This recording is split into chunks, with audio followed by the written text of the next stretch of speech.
سلام البنات، واش راكم؟ ان شاء الله تكونوا كامل بخير، والفيديو تاعي يلقاكم في صحه وهناء. مرحبا اللي انضموا لينا جديد، نقول لكم مرحبا بكم.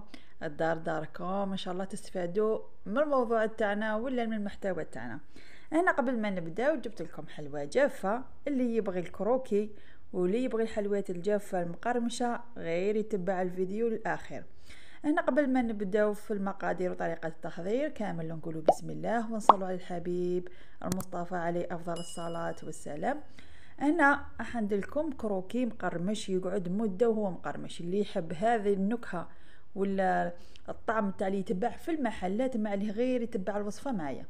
هنايا عندي 4 حبات تاع البيض، نكون تجبتهم ما قبل من الثلاجة يكونوا بدرجة حرارة الغرفة.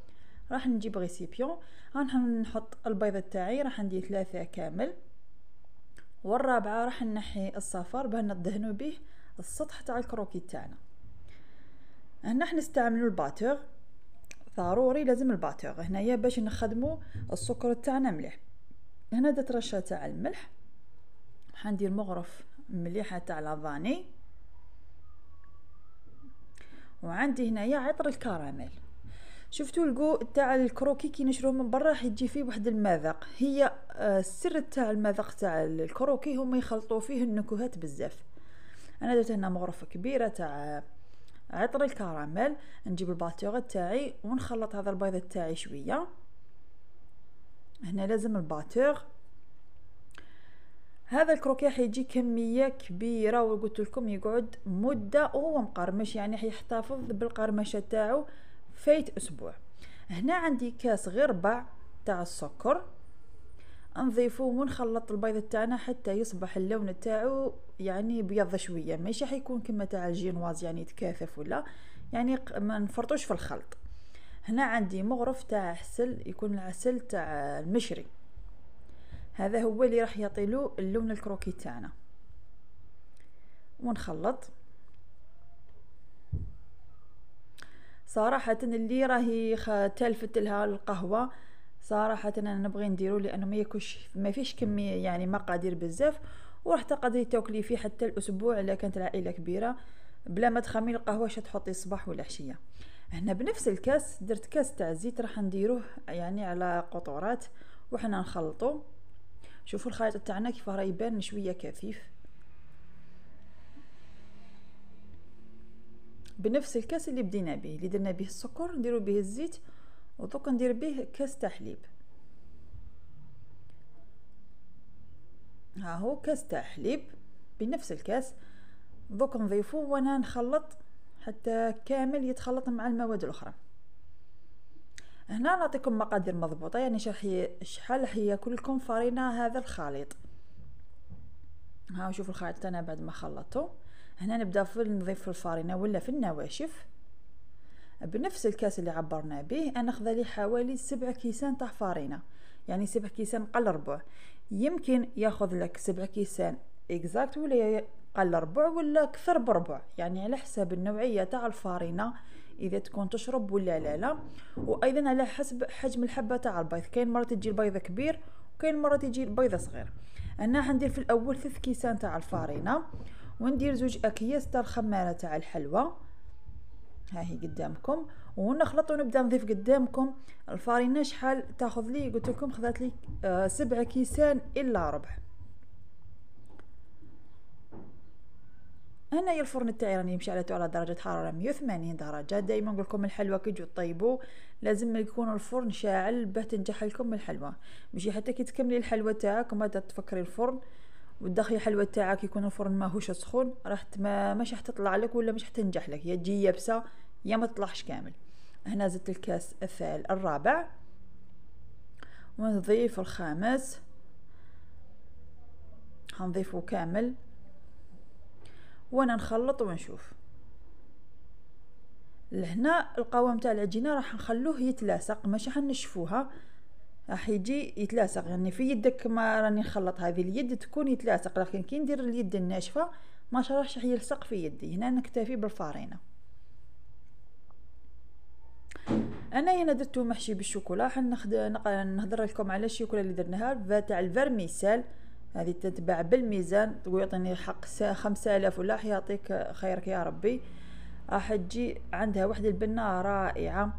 ولا تحبوه تضيفوه يعني ساك ما بدون اي اضافة نورمال، ديروهم لي بودة وطيبوهم عادي. هنا نضيف الفارينة قدامكم حتى تنطمن لي العجينة. هاي هنا بعد ما انطمت لي العجينة شوفوا القوام تاعها. ها وين انا خذت لي بقى لي ربع تاع الكاس. نبداو نخدموه في لي بودات تاعنا، نرشو غير شويه تاع فارينه، نحاولوا ما نكثروش الفارينه بما تنشف لناش العجينه. ناخذ كميه قليله. ها هي قدامكم.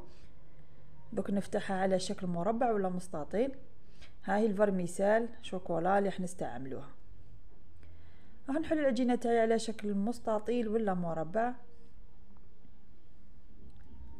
كاين اللي يجي يفتح العجينه يدير شويه زيت ويفتحها ما يستعملش الفارينه. انا ما نبغيش ريحه الزيت يكون من برا، نرش شويه فارينه ما نستعملش الزيت. نرش كميه تاع هذه الشوكولا فارميسيل.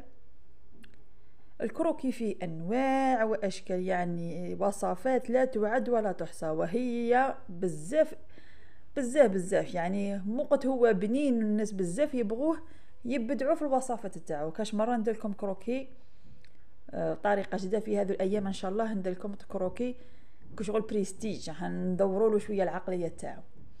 هنايا رشيت شويه تاع شوكولا فيرميسال، نستعين بالكوبات ولا بيدك وندوروه على شكل غولو هكا، ونغلقوا الاطراف تاعنا مليح مليح بما تخرج لناش في الفرن كي يولي يطيب.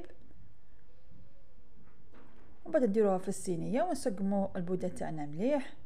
نديروه شويه رقيق، واحد سنتيمتر ونص يعني ما ديروهش عالي بزاف، راح يخمر في الكوشه لان فيه زوج خماره. راح نكمل العجينه تاعي بنفس الطريقه. هنا سرحت لكم في الفيديو. انا هذه الكميه قطعت لي حوالي 4 ليبوده، يعني دارت لي تقريبا بدون صغير تاع كروكي يدير. قلت لكم تقطع هذه المقادير يقطعوا كميه ما شاء الله. مع قهوه تاع عصر ولا قهوه تاع الصباح يجي رائع رائع. سيرتو لا عاودتو قرمشتوه يعني لا عاودتو حمصتوه. انا يا نص خليته طبيعي ونص بعد ما قطعته طاب عاود دخلته للفرن يتحمص، يعني ياخذ هذيك التحميره يجي مقرمش يعني كروكي ما شاء الله. هنا هم لي بودات تاعنا بعد ما سقمتهم في الصينيه. قلت لكم الارتفاع تاعهم خلوه واحد سنتيمتر ولا 1.5، ما تخلوش خشين بزاف. هنا صفر تاع البيض اللي نحيته في الاول ضفت له شويه عطر الشوكولا وضفت له شويه تاع قهوه طيبه عادي تاع بريس. نطلي السطح كامل تاع العجينه تاعي، والنقش العادي اللي نضاري نديروه بالفرشيطه نفوتوا عليه هكا خطوط. يعني هذا قديم ما بدحت فيه، انا ما بدعو فيه يعني هذا من بكري. هذا الرشمه تاعو دايره هكا. انا الفرشيطه شويه عوجه سنه طالعه، 3 يرشموه وواحده ما ترشمش. ندخلوا الفرن تاعنا على 180 درجه يطيب يحمر مليح مليح، ونخرجوه ونشوفوه في الشكل النهائي تاعو. ها هنايا بعد ما طاب لي الكروكي تاعي انا نبغيه محمر، وانتم لكم الاختيار. شوفوا كيف يجي اللون تاعو. هنا بعد ما تخلوه يبرد تماما ما تقطعوه هو سخون لانه حيتفتت لكم، لازم تخلوه يبرد. انا درت زوج اشكال. درت الشكل العادي تاعنا تاع الكروكي اللي يجي عريض، هاني نقطع قدامكم وتشوفوا الشكل تاع الشوكولا درنا تاع الفرميسال من الداخل كيفاه تجي موشتي، يعني الحبه تجي موشتي من الداخل. شوفوا. وقطعت لكم الشكل الثاني اللي نبغيه انا بزاف، يجي رقيق مع زيدو تحمصوه في الكوشه واحد البنه ما نحكي لكمش. راح نقطع قدامكم دوك نعاود كامل هذو نستفهم في السنيوه ونعاود ندخلهم للفرن ياخذوا تحميره شابه. انا نبغيه محمر. كي تحمروه راح يضاين معاكم، يعني ما يقعد لكم شهر راح يقعد مقرمش ما تصرالو والو. ها شوفوا الشكل الثاني درت لكم شويه رقيق. نديرو في الصينيه تاع الفرن، يعني احنا نقلبوه هكا كما راني نوري لكم، نحطوها هكا نستفو كامل في السنيوه وندخلوا الفرن يحمر من الجهتين من تحت ومن الفوق، ونخرجوه وتشوفوه في الشكل النهائي ولا في صحن التقديم.